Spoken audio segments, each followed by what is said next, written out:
Hello folks, and welcome to another Richard Head Longbows video. Yes, is another attempt at doing a Zoom meeting, and again a thumbs up from Richard already. That means it must be working. Good time lucky. Well, I hope that you folks are keeping well. We are trying our best. Obviously we're still unable, well, I'm still unable to get to the main workshop where Richard is, and he's still unable to get here. So we've been doing these meetings, and of course we're working separately, so we don't always know what the other person's working on, which is kind of nice for us to catch up and see what each of us have been doing. And we thought we'd share that with you so you know what we've been working on this past week. I know something that Richard has been working on though is for a customer of the Woodman of Arden, which I'll just find for you here. Yeah, here we are.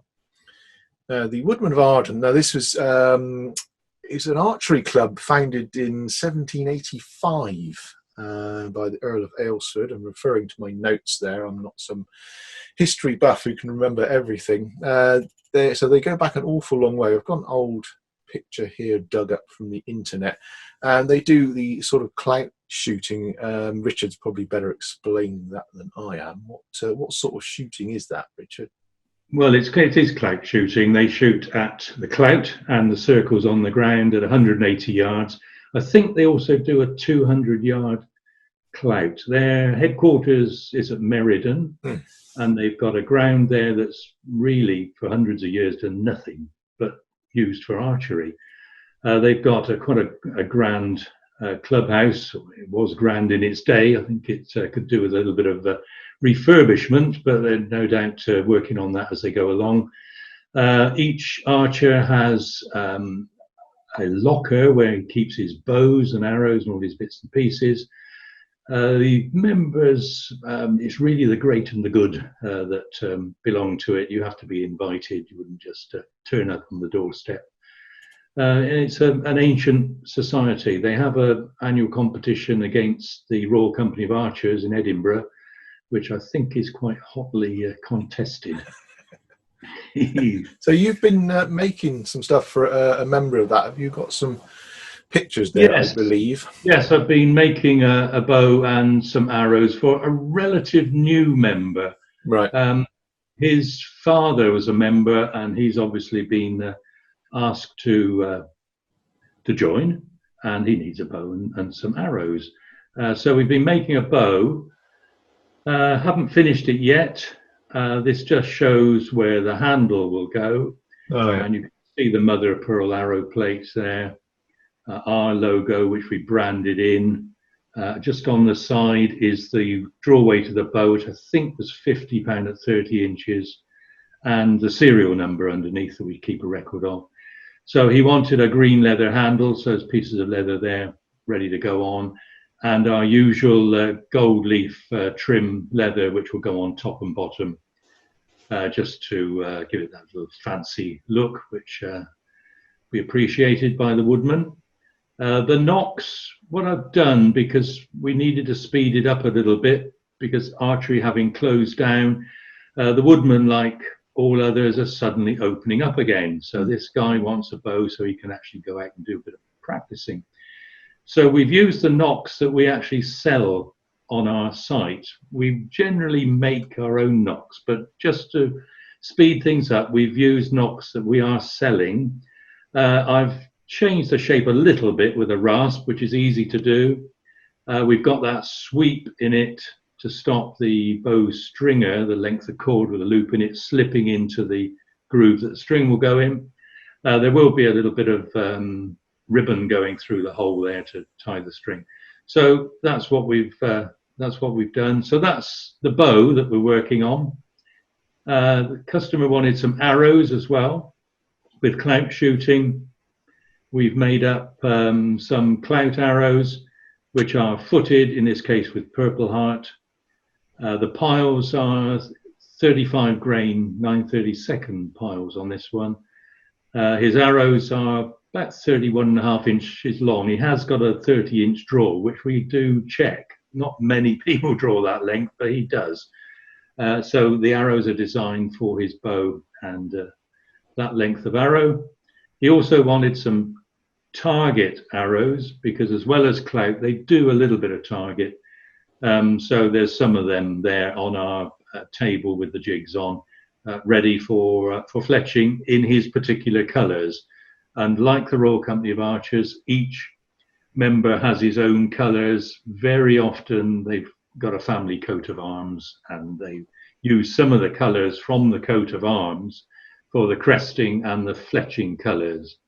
This particular gentleman's going to have a navy blue crested base with gold bands on it, and blue and yellow fletches. We can't get hold of gold fletches. We tried spraying some gold once, but it didn't work. Didn't work. Yeah, he's got to have yellow, I'm afraid. So that's jigs. I think you've been making some jigs, haven't you? Oh, big jigs as well. Yes, yeah. We're continually asked about big jigs, and it's very difficult to keep them in stock. We used to have someone make them up for us, but unfortunately he's no longer with us, so we're doing it ourselves, which slows production a little bit. So we've got the wooden sections there that we cut out to a pattern, and we make up the brass clips. We buy sheets of brass. There's a smallish sheet there, and usually buy a 2 foot by 4 foot sheet, and then cut it up on the bandsaw, and then drill holes in it. We've got some steel balls there which go in the holes, and then the barrel springs which hold the clip together, and that slots into the slots in the end of the jig. And we've sold a lot of them over the years, particularly for people who want to do medieval arrows, and that's what they're designed for. They're not a sophisticated jig where you can alter the angle and all the rest of it. It's for medieval arrows, and the distance between the uprights is about 8 inches, so you can get a decent length fletch in it. And people involved in medieval reenactment demonstrations like to use them. They look the part. We're not pretending they're a medieval jig, because we don't know whether they used them. They probably didn't. They'd have been adept at putting fletches on by hand. But anyone at a medieval event can use these, and they look the part and work very well. So we've got a few more up together.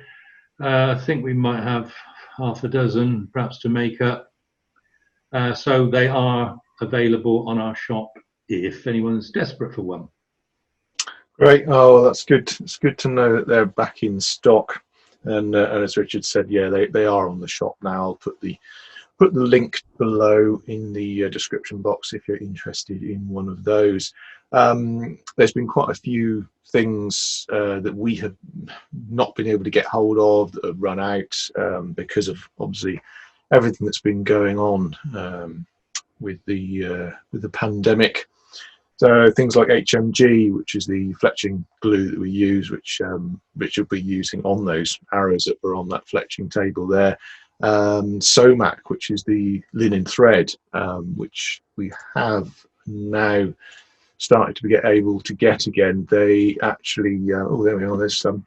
That's the Somac there that we use for binding on the feathers. The company themselves, Somac, they actually stopped to make PPE, I believe, and I think HMG, the glue people, were doing much the same as well. I think. Yeah, they were doing hand sanitizer, I think. That's right.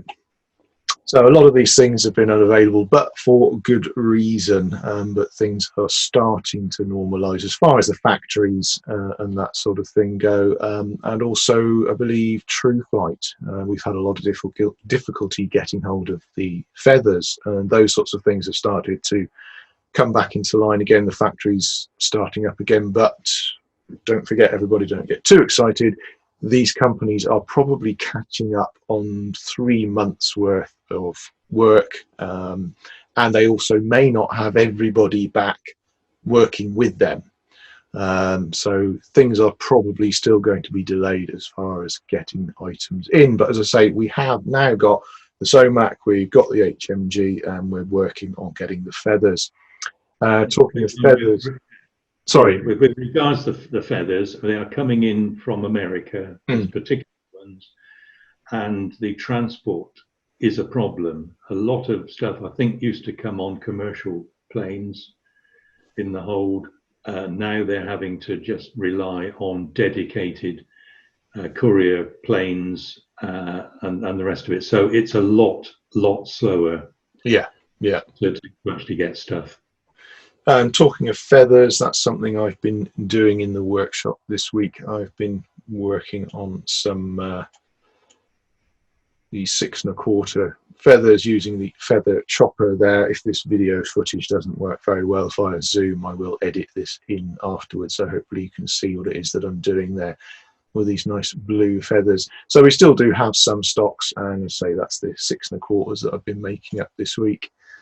I've also found some bits and pieces. These I'm going to put in the sale section on our website. Again, I'll put that in the link. These are some reenactment type heads. These are an older shape.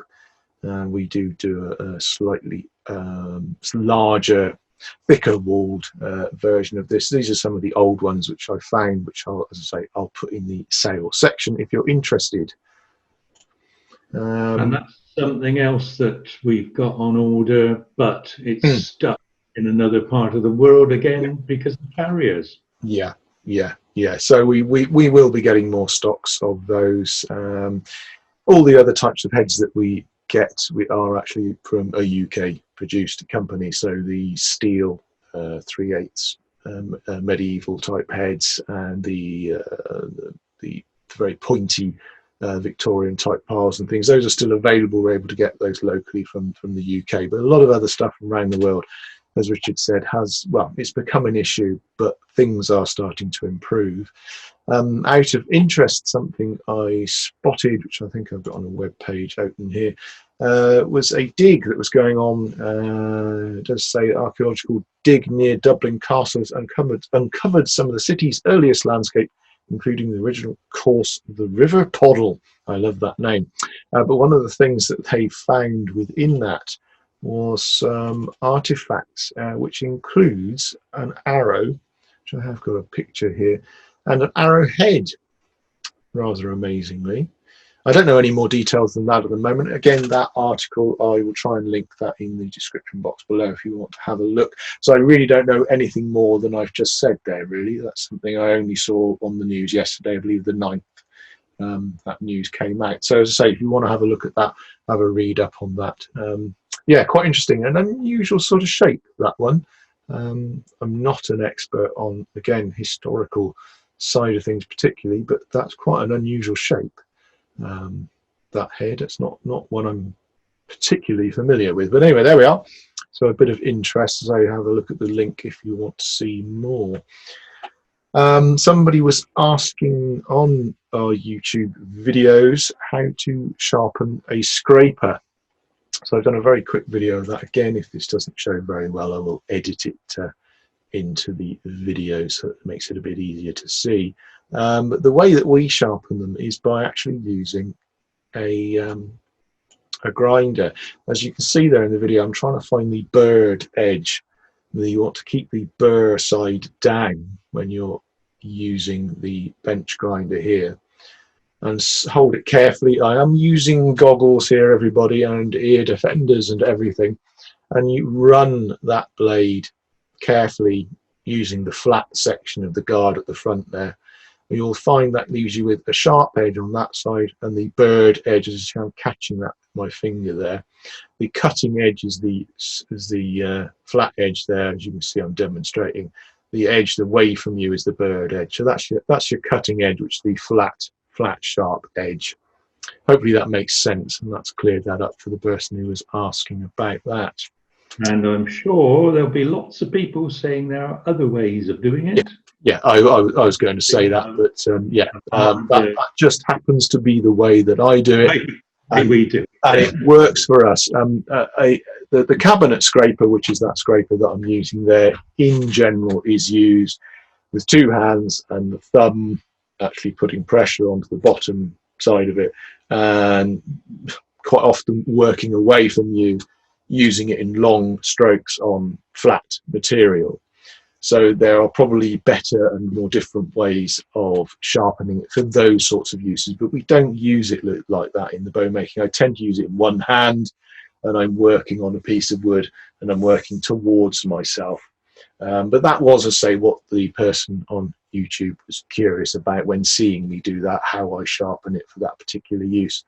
But I will also add, when we have had people at our bow making courses that we do, no matter how sharp the scraper, they don't get the same cut that I do. So a lot of it is practice, the angle at which you hold the blade and the way you're holding it between the fingers to actually put pressure on the cutting edge of the blade to achieve the golden locks, I think was the words that he used, that were coming off the wood as I was using that tool. So it's about practice with using the tool as well, not just how sharp you manage to keep it. What else have I got on our list here that we've been doing? Well, I think really the last thing was, again, one of these things that we saw online, which were people, I don't like using the word shaming, but that's kind of what was happening, where, as Richard and I have both just been mentioning, a lot of companies, small and large, have been under extreme pressure over the past, what was it, 3 months now, something like that, since the sort of lockdown really took hold. Particularly things like factories, like we were mentioning, TrueFlight, have had to stop altogether. They don't really have then the option to work from home. Maybe their accountant can, maybe the guy that does their website can, but actual production of items completely stops. And also now, even if they're opening again, you may find, of course, that people are still shielding, or there are people who are vulnerable who can't return to work. So those businesses aren't running in the way they normally would, and therefore orders are taking an awful lot longer than they normally would. And the same thing has happened to us. So this is something that's affected everyone. Everyone watching this video, I can guarantee you will have been affected by this virus and by what's been happening, whether it be your work, whether it be caring for your loved ones, whether it be being able to go to the shops, being able to order things online. Even things like the postal system is grinding to almost to a halt underneath the vast pressure that's been put on it by people being at home and ordering things online. Now, people may like to think that, oh, well, they're rivals, they don't like them, they don't know. We're not like that. We're friends with basically everybody in the archery world. And when I see a customer berating a fellow business online, it's not very nice, to say the least. And to see somebody accuse that person of being slow or non-communicative when they are probably on their own and trying their best to do what they can doesn't make me feel very good. And I'd just like to make it known that any problem that you've been having with your life, the way you've been dealing with it, I guarantee that everyone else has been having those same problems. And please be kind and gentle to us and to everyone else that you may have ordered something from, bought something from, waiting for something from, or whatever it is. We are all finding this difficult, but it will get better, won't it, Dad? Oh yes. Is that the only T-shirt you got? You're starting to look a bit like a tramp. A bit like a tramp. I look exactly like a tramp. Can I send you one of mine? Well, another one of yours from the 60s. This is from the blooming 80s. No, they don't make. I should turn that into masks or something. Yeah, I should do, really. Yeah. Well, there we are, folks. Look, I hate to sound preachy, but be nice. That's all I'm saying. Just be nice and have a little bit of understanding. That would help the world go round. And what with everything else that's now going on, understanding and kindness is something that we really do need. Anyway, look, we've only had a couple of people this week saying, "Where's my stuff?" Yeah. Yeah, stuff, it's taking a long time. Almost all the posts we're sending out at the moment is taking a long time. We're getting it out pretty quick, but it's the postal system is struggling. Go into some hub in Rugby or something and sit in there for a fortnight before it goes anywhere. Yeah, it's just tough at the moment. It's tough. But look, that's what we've been up to this week. It's been a busy week, mixed with getting all your orders out into the post, as well as all those things that we've been making and doing. As I say, all the links to all those bits and pieces that I mentioned will hopefully be in the description box below. If you've liked seeing us do these sorts of Zoom videos, then let us know and we will do more. Anyway, thanks for watching, folks, and I'll leave the last word to Richard. Oh, what am I going to say? Bye-bye, everybody. Bye. Bye. Subscribe. I shall get back to eating some Somac thread. That's all we've got. Nothing else. Stale bread and linen thread. And sniff that glue as soon as it arrives. Right, I better press stop now.